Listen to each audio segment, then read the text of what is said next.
Welcome to Ironcast. We've got a brand new episode. We've got a brand new guest, a very exciting guest, Ginge. First time ever on a podcast. Mm-hmm. James Ward-Prowse is in the house. Welcome to Ironcast. Thank you. Welcome to West Ham United. You glad Thank to be you very here? much. Yeah, no, buzzing to be here. Bit of a strange couple of days, but great to be here, and great to be on the podcast. You've played here as an opposition player. Yeah. How did you find the atmosphere? Yeah, amazing. I think obviously it was during the time the club had transitioned to here, so different sort of atmosphere. But you could see over the last few years, I think the fans and everything are getting used to it, and it's never an easy team to play, never an easy place to come. But I think that works quite well for the opposition. You know, I think it creates a really good atmosphere. So great to finally be here. Just looking at that shirt, number 7. Why number 7? I think there are a few options, but it's no secret that obviously David Beckham was a huge idol for me growing up, and I think of a number 7 as a winger. But I thought, you know, why not take a step into that number 7 shirt? And not saying I'm going to play on the wing, by the way, but just just to clarify that. Now. Hopefully, try and emulate the sort of David Beckham stuff I wanted to do as a kid. So why not? Well, emulate him. You're so close to overtaking him in the all-time list of Premier League free kicks. Mm-hmm. I think he's on 18, you're on 17. Yeah, it's close. I mean, he was my idol growing up. He was the one that I'd go and copy in the garden, and I'm sure I've got loads of kids' tops with number 7 on it from mine in the past. So it just kind of felt right, and there we are, number 7. It strikes me as a stat that you knew you were very close. Oh yeah, to. yeah. I've Keeping got it. an I've eye got it on on my it. bedside. I'm just waiting. Come on. So yeah. So for West Ham fans who may not necessarily know what you're about, what's your skill set? What do you bring to the table? I think the obvious one is the set pieces. I think that's a huge part of my game, the free kicks and deliveries. But I've always kind of based my work around, as a young kid, my work ethic and my kind of desire to get better. And I think that fits in with the way West Ham is as a club. From the outside looking in over the years, it's always a club that demands 100%. You can see that in the players they've produced over the years, and just the club in general. So it feels like the right fit, and really excited to hopefully show them what I can do. Talking about your free kicks and that, was it a lot you worked on as a youngster? I know that doesn't come natural.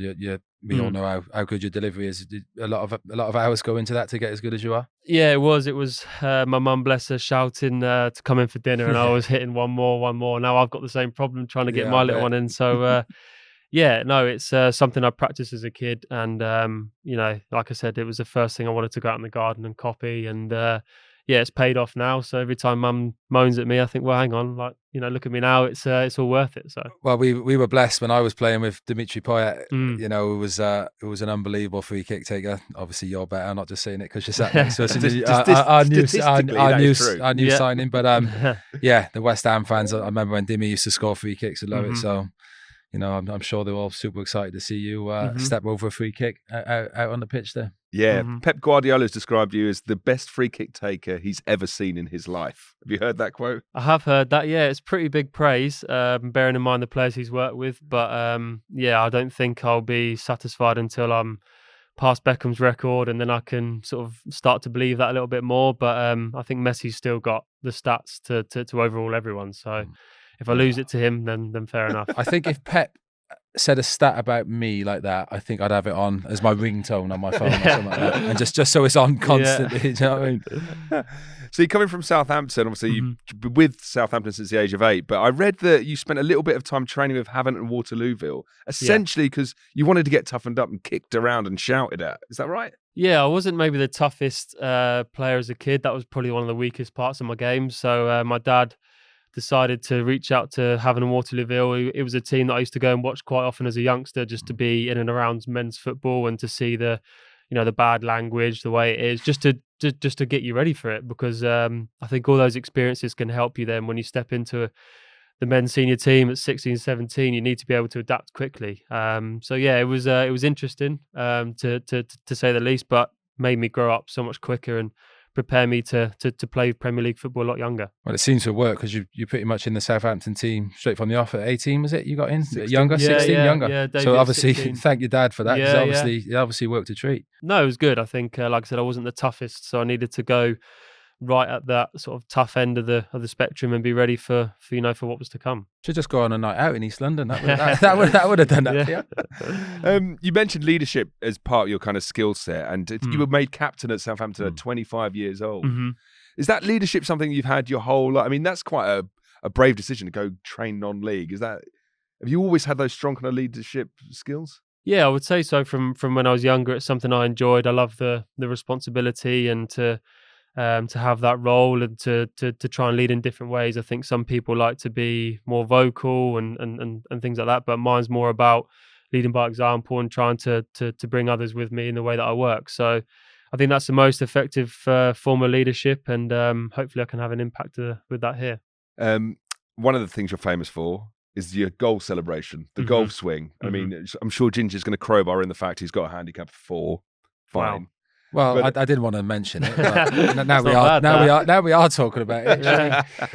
But what's the backstory of the celebration? A couple of things. When I played with obviously Danny Ings at Southampton, we were due to go out on a round of golf the day after one of the games, and he set me up, and I kind of went to do it, and he was there, but then he pied me the next day. So I thought, I'm not dedicating it to him. I'll dedicate it to my little boy Oscar, who at the time and still loves golf, and yeah, so I wanted to kind of dedicate it to him. So I need to have a word with Ingsy and let him know that not good enough from him. Yeah, you looking forward to seeing him again back in the change room? Yeah, it will be. Yeah, Ingsy's is a fantastic character. Obviously gutted then when he left us at Southampton, and he's got great personality, great banter on the changing room. So I'm looking forward to seeing him. I feel like a game of golf coming on. Yeah, get a partner. You and Ingsy take me a nobs on. I can see it coming. Well up for that. This season for West Ham is going to be our 3rd season in Europe. You had a little taste of the Europa League back in Southampton. Yeah. Are you looking forward to getting back into the Europa League and playing European football again? Yeah, that's massive. I think I've always wanted to test myself, and it's difficult. The last few years, you sit at home watching the big European nights, Champions League, Europa League, and obviously Europa Conference League, and yeah, it's difficult to watch because you desperately wanting to be there, and having had a taste of it before. You travel around Europe, and to take your club around there is fantastic. And the great success that West Ham had last season, it'd be great to emulate something similar. Did you watch the final? Did you catch it? I did. Yeah, watched it as a sort of a proud English fan, if you like, and was obviously rooting for West Ham to win, and it's fantastic. Yeah. And let's talk about England. You've been in England squads for a long time, in and out, and with the Euros next year, the focus has got to be surely getting back into that England team for the tournament next summer. Yeah, it is. I think that'll be in the back of everybody's minds. I've had a few lead-ins towards tournaments trying to get into squads, and unfortunately not worked out. But thinking of that in the back of my mind for now, it's about making sure that I come here and settle in as well as I can and give my all to the team and the club, and hopefully that will come as a reward at the end. Yeah, massively. Ginger, any advice for James? As in life advice, or paying for West Ham? How do you get a good golf handicap? That's the one. Well, you're talking like you know what you're doing. We speak about it all the time. I can only speak about myself. I said it, a couple of days ago. West Ham fans, if you give them your all like you do, we've all watched you play, and I think I must have played against you along the way. Know your game, so you give your all to these West Ham fans.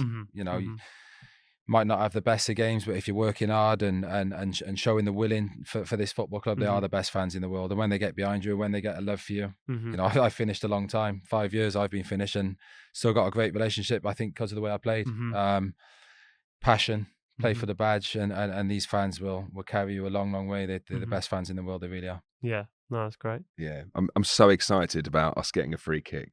Just give me a clue. Where's the best place? Where's the best place? Where's your idea? Anywhere. Yeah, I fancy myself from anywhere. Yeah. How far out? What's the furthest? Well, I've had a few quite far out and done the old hit and hope, and it's come off. So I do fancy myself from anywhere.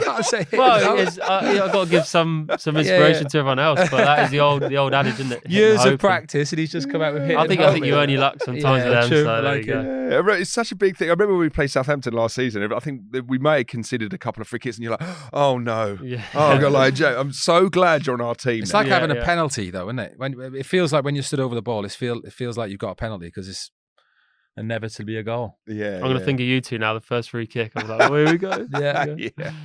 Yeah. Brilliant. Last question. Do you have a message for the fans, the West Ham fans? No, I think obviously I'm absolutely delighted to be here. It's a massive club, steeped in history and obviously recent great times, and I'm looking forward to getting started and hopefully getting behind the lads and a real successful season. So thanks for the warm welcome, and looking forward to getting started. Brilliant. And that Ward-Prowse, that number 7, that looks good. It does look good. I can see Beckham's record getting broken in that shirt. I hope so. I can feel it. Sure. Brilliant. Best of luck this season. Thank you, Welcome guys. to West Ham United. Thank you very James much. Ward-Prowse.